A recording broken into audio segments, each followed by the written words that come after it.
शिमला शिमला से रायपुर लौटने पर रायपुर एयरपोर्ट में मुख्यमंत्री भूपेश बघेल ने कई मुद्दों पर मीडिया से की बातचीत।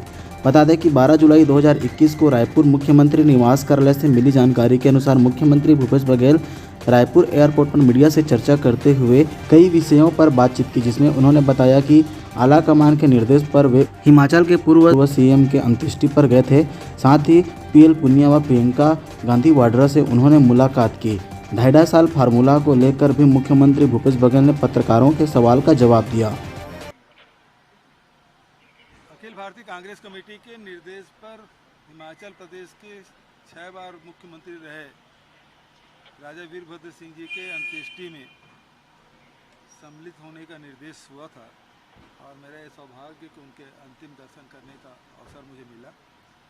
पवन बंसल जी के साथ आनंद शर्मा और राजीव शुक्ला जी साथ में गए थे और वहाँ से लौटने के बाद आज प्रियंका जी से भी मुलाकात हुई और पुनिया जी से भी मुलाकात मैंने की। इस सेकंड वेव के बाद दिल्ली पहली बार जाना हुआ। उसके पहले तो संभवतः मार्च में गया था। उसके बाद जो 4 अप्रैल को आसाम चुनाव के बाद आया, उसके बाद कहीं निकला भी नहीं था, पहली बार निकलना हुआ। एक औपचारिक मुलाकात प्रियंका जी से और पुनिया जी से। निगम मंडल को लेकर के भी चर्चा करीब करीब हो गई है। अब वो जल्दी वक्त कब आएगा? अब वो जब वहाँ से आदेश आ जाए तो जारी कर दें। इस संबंध में बातचीत हुई क्या? पुनिया जी से बहुत सारी बातों विषय में बात हुई और छत्तीसगढ़ के राजनीति के बारे में और यहाँ के कार्यक्रमों के बारे में, शासकीय कार्यक्रमों के बारे में भी जानकारी और निगम मंडल के बारे में भी चर्चा हुई। बीजेपी के राष्ट्रीय पदाधिकारी लगातार आ रहे हैं, बीजेपी के राष्ट्रीय पदाधिकारी लगातार आ रहे हैं और हर बार राज्य सरकार से कह रहे हैं, कभी झारखंड सरकार, कभी कभी सरकार कह रहे हैं, कभी दलित विरोधी सरकार कह रहे हैं।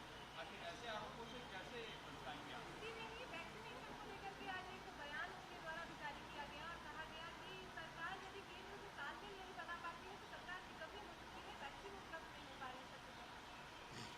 देखिए, इनकी आदत है कि अपनी जो गलतियां हैं दूसरों पे मढ़ दें। इसका ताज़ा उदाहरण अभी केंद्रीय मंत्रिमंडल का फेरबदल।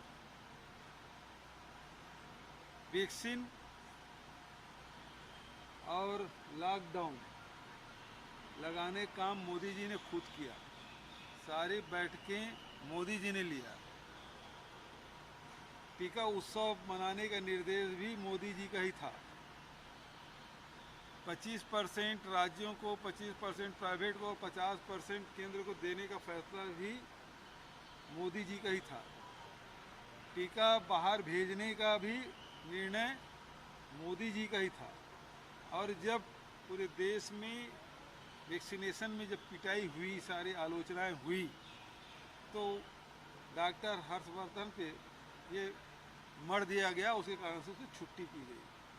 दरअसल मोदी जी का कोई भी कार्यक्रम सफल नहीं हुआ, चाहे वो नोटबंदी की बात करें, चाहे जीएसटी की बात करें, चाहे लॉकडाउन की बात करें, चाहे टीकाकरण की बात करें, चाहे कृषि नीति की बात करें। अब तो स्थिति ये है कि वैक्सीन तो पहुंचाना दूर, किसानों को खाद, रासायनिक खाद भी नहीं पहुंचा पा रहे हैं। देश में भारी किल्लत डीएपी की, यूरिया की। और उस पर तुर्रा ये है कि जो गैर भाजपा शासित राज्य हैं वहाँ डीएपी और यूरिया की पूर्ति में भेदभाव किया जा रहा है। जितना मध्य प्रदेश को मिल रहा है या यूपी को मिल रहा है, उतना छत्तीसगढ़ को नहीं मिल पा रहा है। तो ये भेदभाव करने का काम केंद्र सरकार कर रही है। तो अब निर्णय आपको करना है कि निकम्मा कौन है। आपने जितना वैक्सीन दिया हमने लगा लिया। छत्तीसगढ़ में 87 लाख से ज़्यादा वैक्सीन हमने लगा लिया प्रथम डोज के। दूसरे डोज भी 17 लाख वैक्सीन लगा चुके हैं। 1 करोड़ से अधिक वैक्सीन हम लगा चुके हैं। अब आप देंगे ही नहीं वैक्सीन तो हम लगाएंगे किसको? मध्य प्रदेश जैसे नकली या गुजरात जैसे नकली तो नहीं लगा सकते। जैसे वहाँ रेमडेसिविर नकली हो रहा है, वैक्सीनेशन भी नकली हो रहा है, फिर कॉकटेल भी हो रहा है यूपी में। वो काम तो आप वैक्सीन दीजिए, हम नहीं लगाएंगे तब हम पे दोष मढ़िए।